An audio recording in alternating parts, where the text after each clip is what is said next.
तो सभी का स्वागत है शैडो राकेश एक्सप्लेनर चैनल पे। तो चलिए शुरू करते हैं। एपिसोड की शुरुआत में हम एक मैजिक एकेडमी को देखते हैं जहां पर सभी सुपरनैचुरल पावर का इस्तेमाल करते हैं। एकेडमी में एक लड़का चलते हुए अपने मोबाइल पर गेम खेल रहा था। इसका नाम निंग फेंग है। गेम खेलते हुए निंग फेंग बहुत एक्साइटेड था। मेरे पास एक बहुत बड़ा मौका है इसे जीतने का, लेकिन पीछे से कोई बहुत जोर से थप्पड़ मारता है जिसके कारण निंग फेंग को बहुत दर्द होता है और निंग फेंग के मुंह से चीख निकल जाती है। और सामने एक बहुत खूबसूरत लड़की थी जिसका नाम वांग युए था। वो कहती है, निंग फेंग तुम क्या कर रहे हो? अवेकनिंग एग्जाम आने वाला है और तैयारी करने के बजाय तुम यहाँ छुपकर गेम खेल रहे हो। सामने वेंग युए को देखते हुए निंग फेंग थोड़ा हंसते हुए कहता है, हे ये तो बस काम और मजे का मिक्स है ना? वैसे भी मैं पहले ही 18 साल का हो चुका हूँ। ज्यादा से ज्यादा मैं 1 या 2 स्टार वाली कोई साधारण प्रोफेशन ही हासिल करूंगा, कहता है। मिस वांग के उलट, जिसने 16 साल की उम्र में ही 5 स्टार प्रोफेशन हासिल कर लिया था, वो हल्का सा मुस्कुराकर आगे बोलता है, तो फिर मुझे इतनी मेहनत करने की क्या जरूरत है? मैं तो बस तुम पर निर्भर रहकर आराम से जी सकता हूँ, है ना?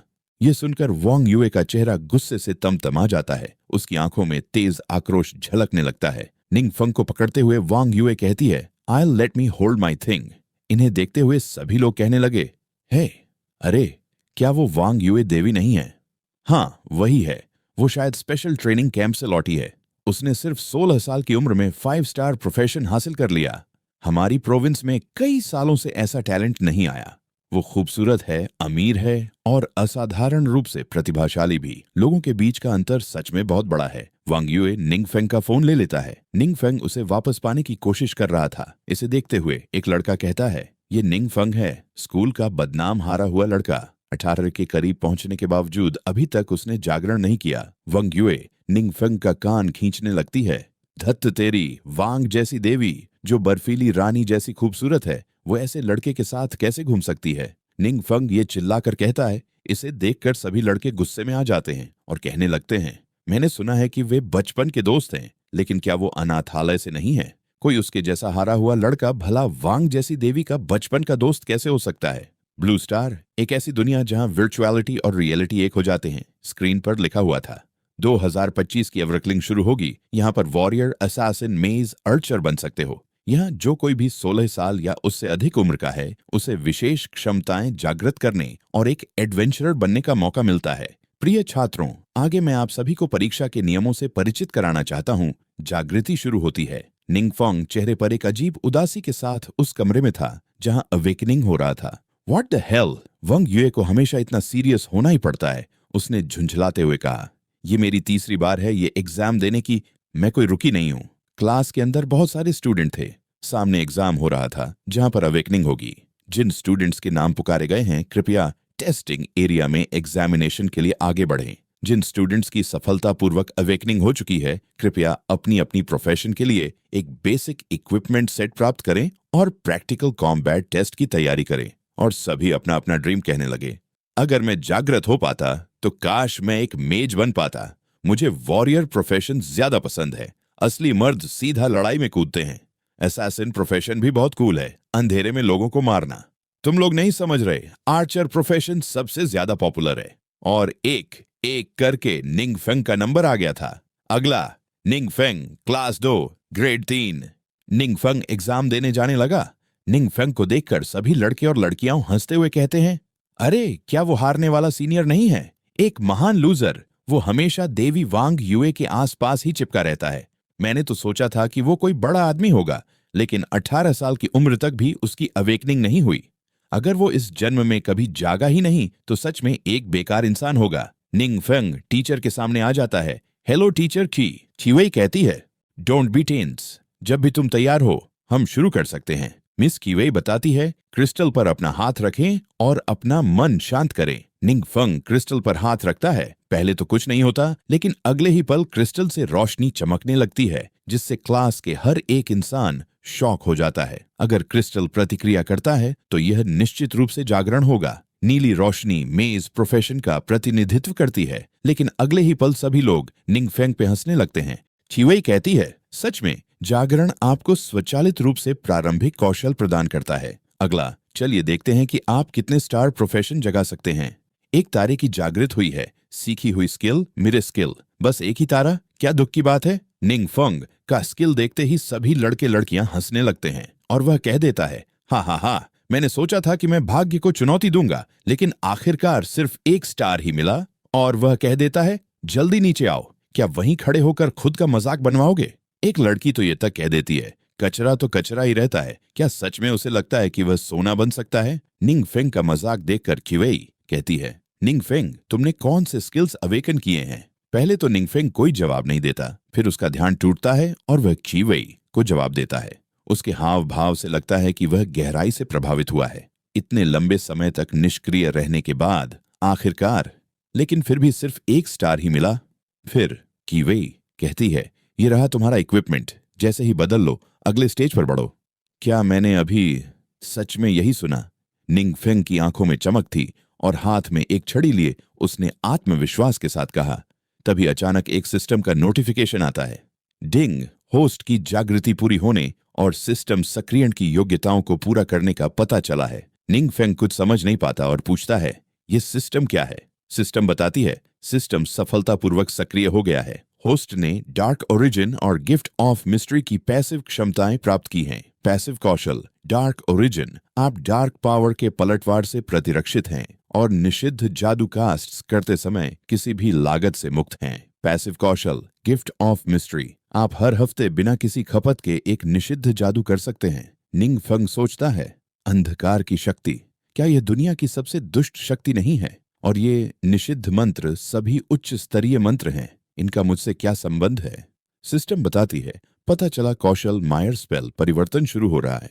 निंग फेंग जवाब देता है, परिवर्तन, कौन सा परिवर्तन। सिस्टम बताती है, परिवर्तन पूर्ण हुआ, मायर स्किल एक निषिद्ध मंत्र में विकसित हो गया है। गंदा पृथ्वी कवच, ये दोनों डार्क और फॉरबिडन स्पेल्स हैं जो सुनने में बिल्कुल भी अच्छा नहीं लगता।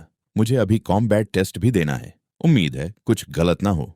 50 लोगों का एक समूह गुप्त क्षेत्र में प्रवेश करता है, जहां वे प्रत्येक अपने अपने अभी अभी जागृत हुई क्षमताओं से परिचित होने के लिए मॉन्स्टर से लड़ते हैं। उम्मीदवारों को टीम बनाने या एक दूसरे पर हमला करने की अनुमति नहीं है। सभी गतिविधियों की निगरानी के लिए ड्रोन तैनात किए जाएंगे। और निंग फेंग तैयार हो रहा था, एक लड़की बताती है, कृपया जल्दी से अपनी खुद की स्किल्स कंफर्म करो, चिंता मत करो, दूसरों को ये नहीं दिखेंगी। सिस्टम बताती है, एक्टिव स्किल फिल्थी अर्थ shell, dark forbidden spell, dark power को एक और दुनिया से बुलाकर एक सुरक्षा कवच बनाती है। ये कौशल किसी भी नजदीक आ रहे दुश्मनों को कुचलने में सक्षम है। निंग फेंग कहता है, डार्क फॉरबिडन स्पेल सच में काफी खतरनाक लगता है। अगर ये कोई बुरा जादू है तो अगर किसी को यह पता चला तो मुझे परेशानी हो सकती है। उम्मीदवारों, तुम लोग गुप्त क्षेत्र में प्रवेश कर सकते हो। और निंग फेंग गेट जाने लगता है, जहां पर बहुत सारी इंसानें थीं। और निंग फेंग गेट पर जाते हुए कहता है, सिस्टम प्लीज मुझे एक एक्सप्लेनेशन दो, कमीने डॉग सिस्टम। उसके बाद सीन बदलता है और सभी फाइटर गोब्लिन से लड़ रहे थे और हमारा हीरो एक पेड़ के पास गोब्लिन से छुपा हुआ था। सारी परीक्षा स्थल पर निगरानी ड्रोन से निगरानी रखी जा रही है, इसीलिए मैं उस प्रतिबंधित जादू का इस्तेमाल बेफिक्र होकर नहीं कर सकता। लेकिन मेरे पास कोई और हमले का तरीका नहीं है, मुझे छिपकर किसी अवसर का इंतजार करना होगा। एक शिक्षक स्क्रीन देखते हुए कहता है, जब बाकी सभी लोग मॉन्स्टर्स मारकर ग्राइंडिंग और लेवल अप कर रहे हैं तो वह लड़का क्या कर रहा है। मिस की वेई जवाब देती है, कैप्टन जो, वो बच्चा देर से जागा और उसकी सेहत भी ज्यादा अच्छी नहीं है। उसकी बस एक ही स्किल एक्टिवेट हुई है, एक डिफेंसिव स्पेल जो सोलो कॉम्बैट के लिए ज्यादा सूटेबल नहीं है। टीचर जो गुस्से में कहता है, तो उसे बुला लो, फिर दोबारा एग्जाम देने की कोई जरूरत नहीं पड़ेगी। वैसे भी एक 1 स्टार प्रोफेशन होने के नाते वो कभी सच्चा एडवेंचरर नहीं बन पाएगा। तभी एक ऑफिसर कहता है, क्यों? जो कहता है, क्या हुआ? ऑफिसर घबराते हुए जवाब देता है, मुझे यकीन नहीं है। ऐसा लगता है जैसे वह ड्रोन किसी चीज के हमले का शिकार हो गया और फिर कनेक्शन बाधित हो गया।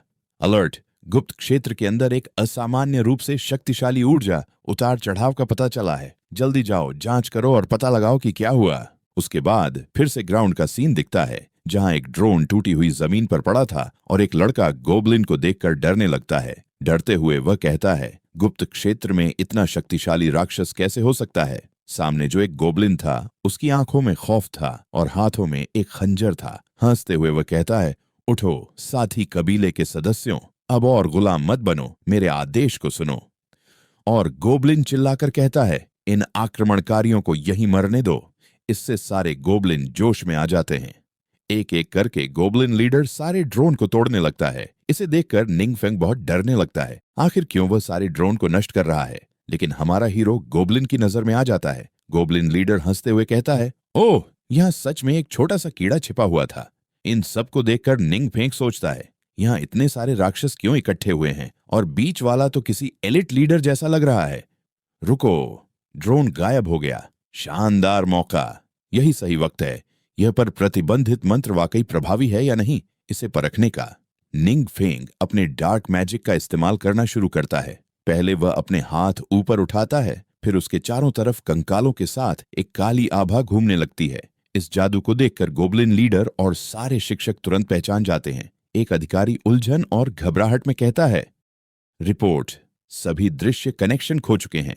गुप्त क्षेत्र में अचानक काले शक्तियों का विस्फोट हुआ है जो किंग स्तर या उससे ऊपर के राक्षस की उपस्थिति को दर्शाता है। तुरंत सुदृढ़ीकरण की कॉल करें। सभी गैर लड़ाकू कर्मचारियों को आसपास से निकाला जाए। टीचर जो कहता है, तुरंत सुदृढ़ीकरण की कॉल करें। सभी गैर लड़ाकू कर्मचारियों को आसपास से निकाला जाए। इसे महसूस करते हुए QIV का पसीना बहकर बाहर निकल जाता है। किंग स्तर या उससे ऊपर के राक्षसों के पास इतनी शक्ति होती है कि वे पूरी शहर को नष्ट कर सकते हैं। क्यों? गुप्त क्षेत्र में ऐसी खौफनाक उपस्थिति है। गोबलिन लीडर को भी कुछ समझ नहीं पाता, आखिर ये काली आभा क्या है। दूसरी तरफ निंग फेंग अपनी शक्ति पर काबू नहीं कर पाता। वाह, तो यही वो प्रतिबंधित मंत्र है। ये चिपचिपा और थोड़ा घिनौना लग रहा था। इसने मुझे डराया। काले अंधकार की शक्ति है।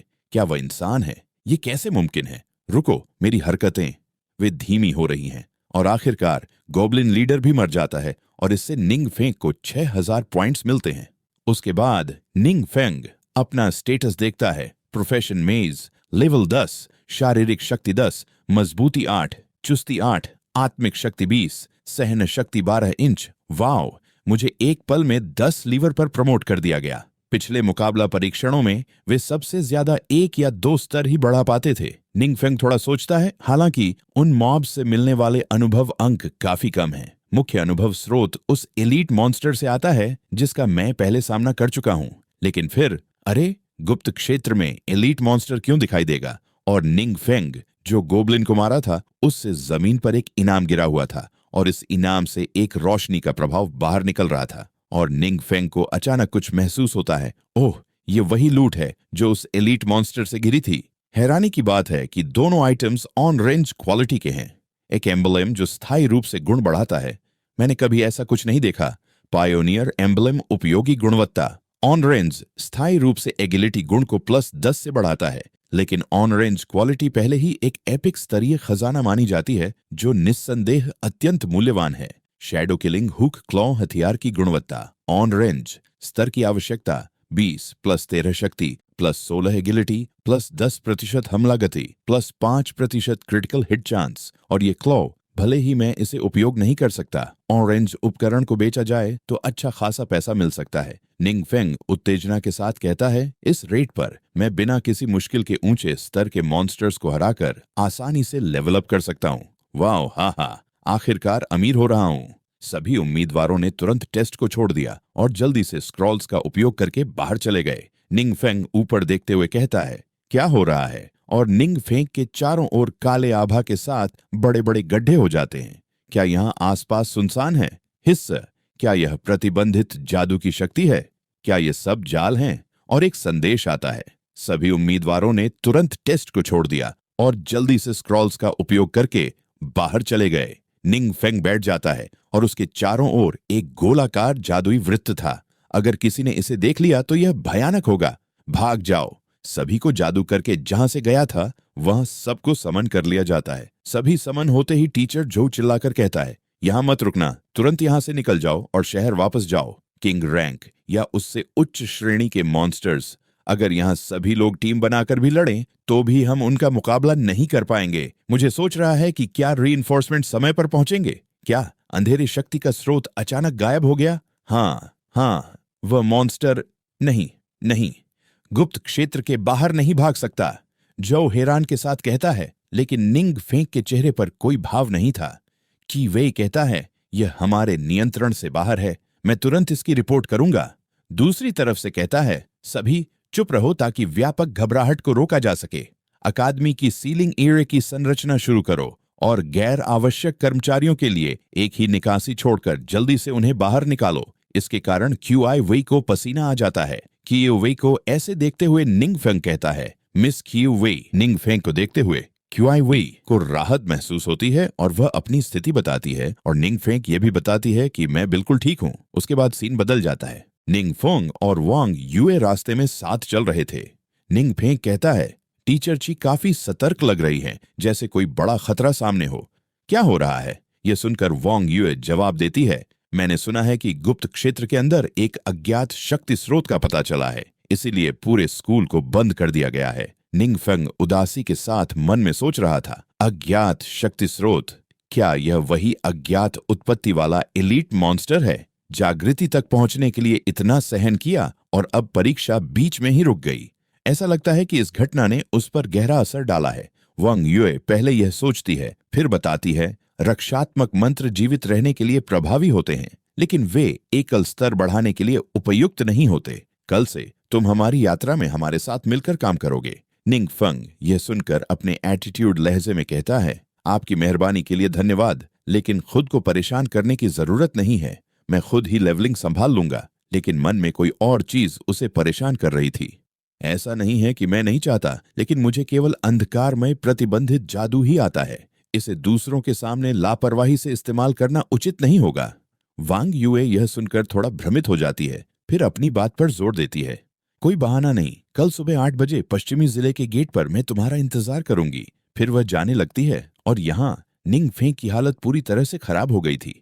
नहीं, अरे 1 मिनट रुको, क्यों वह मेरी नहीं सुन रही? वह कितनी जिद्दी और अड़ियल है। फिर अजीब सा चेहरा बनाकर कहता है, ओह नहीं, ये बुरा है।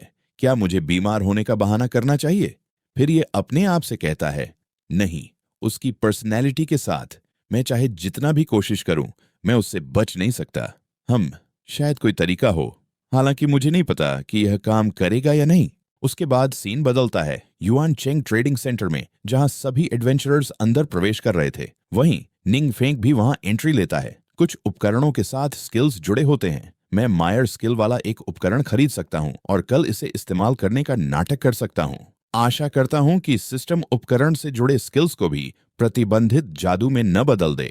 मेरे पास अभी अभी किए गए मॉन्स्टर हंट की लूट भी है। ये सब एक साथ बेचने का सही समय है।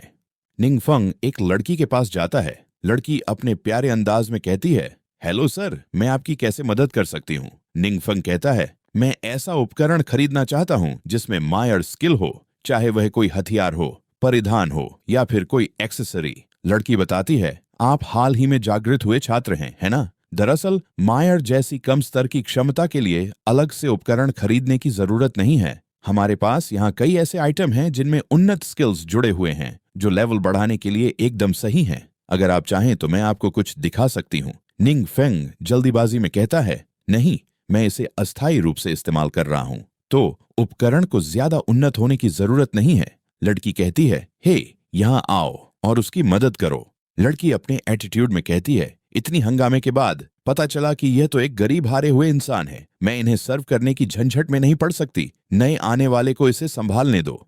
निंग फेंग कुछ नहीं कह पाता और लड़की हंसते हुए चली जाती है। एक प्यारी लड़की जिसकी आंखों में चमक है कहती है, हेलो सर, अगर आपको कुछ भी चाहिए तो मुझे बताने में संकोच न करें।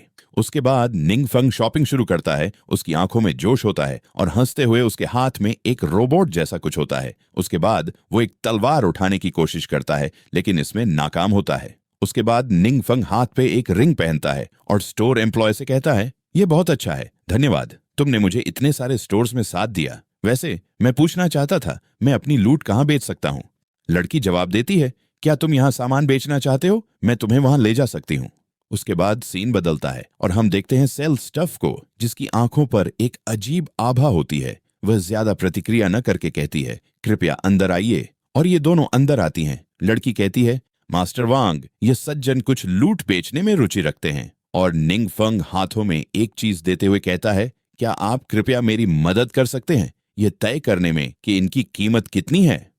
और मास्टर वांग इसे देखकर जोश में आ जाता है और कहने लगता है, एक फुर्ती आधारित ऑरेंज हथियार जिसके लिए कम स्तर की आवश्यकताएं हैं और बेहतरीन विशेषताएं हैं। यह नए उपयोगकर्ताओं के लिए आदर्श है। साथ ही इसमें 3 रत्न स्लॉट हैं जो विशेषताओं को व्यक्तिगत जरूरतों के अनुसार अनुकूलित करने और अधिक विशिष्ट प्रभाव बनाने की अनुमति देते हैं।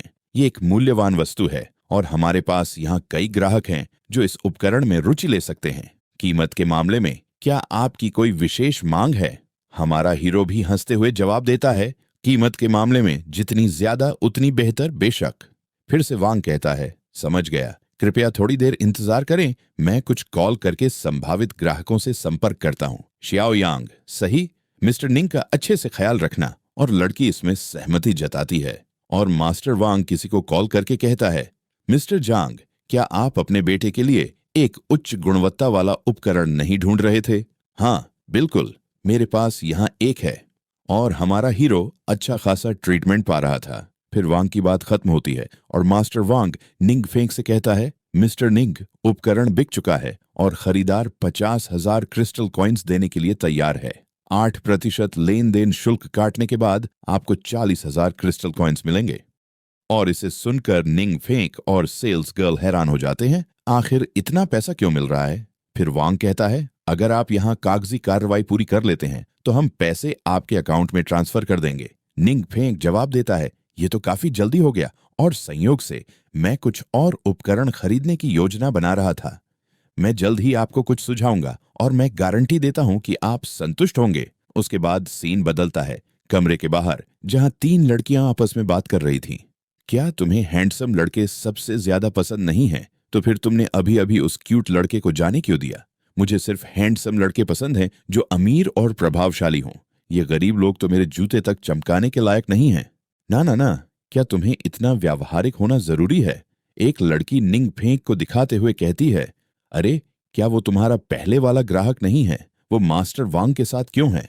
उसके बाद 2 लड़कियां निंग फेंग के बारे में बात करने लगती हैं। मैंने सुना है कि उस हैंडसम लड़के ने 50,000 क्रिस्टल कॉइन्स में एक उपकरण बेचा और अब वो और उपकरण चुनना चाहता है।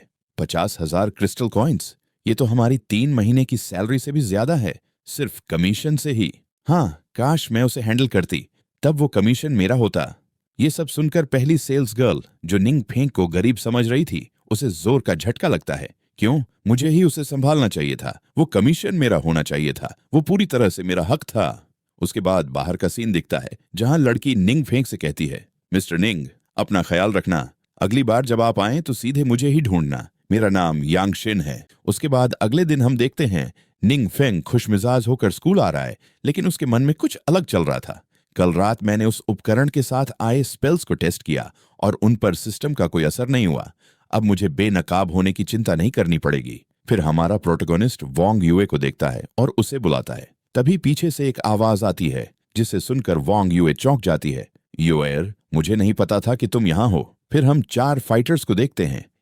मेज, एक साउंड वॉरियर, एक रेजिंग बर्जर्कर और एक खूबसूरत लड़की जो एक प्रीस्ट थी। उसके बाद वांग युए अपने गिल्ड मेंबर्स का निंग फेंग से परिचय करवाती है और निंग फेंग सभी को हेलो कहता है। जैसे ही वह मेज को हेलो कहने जाता है, वह देखता है कि मेज की आंखों में एक अजीब सा आभा थी। इन दोनों को क्या हुआ?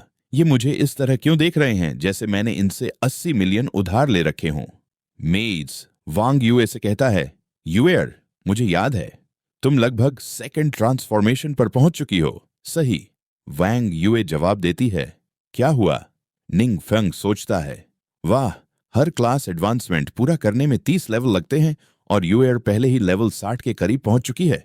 वो सच में शुरू से ही 5 स्टार जीनियस गर्ल होने की साख पर खरी उतरती है। फिर मेज अपनी आंखों में चमक लिए एक पोषण दिखाता है और कहता है, कुछ नहीं, बस तुम्हें एक छोटा सा तोहफा देना चाहता था।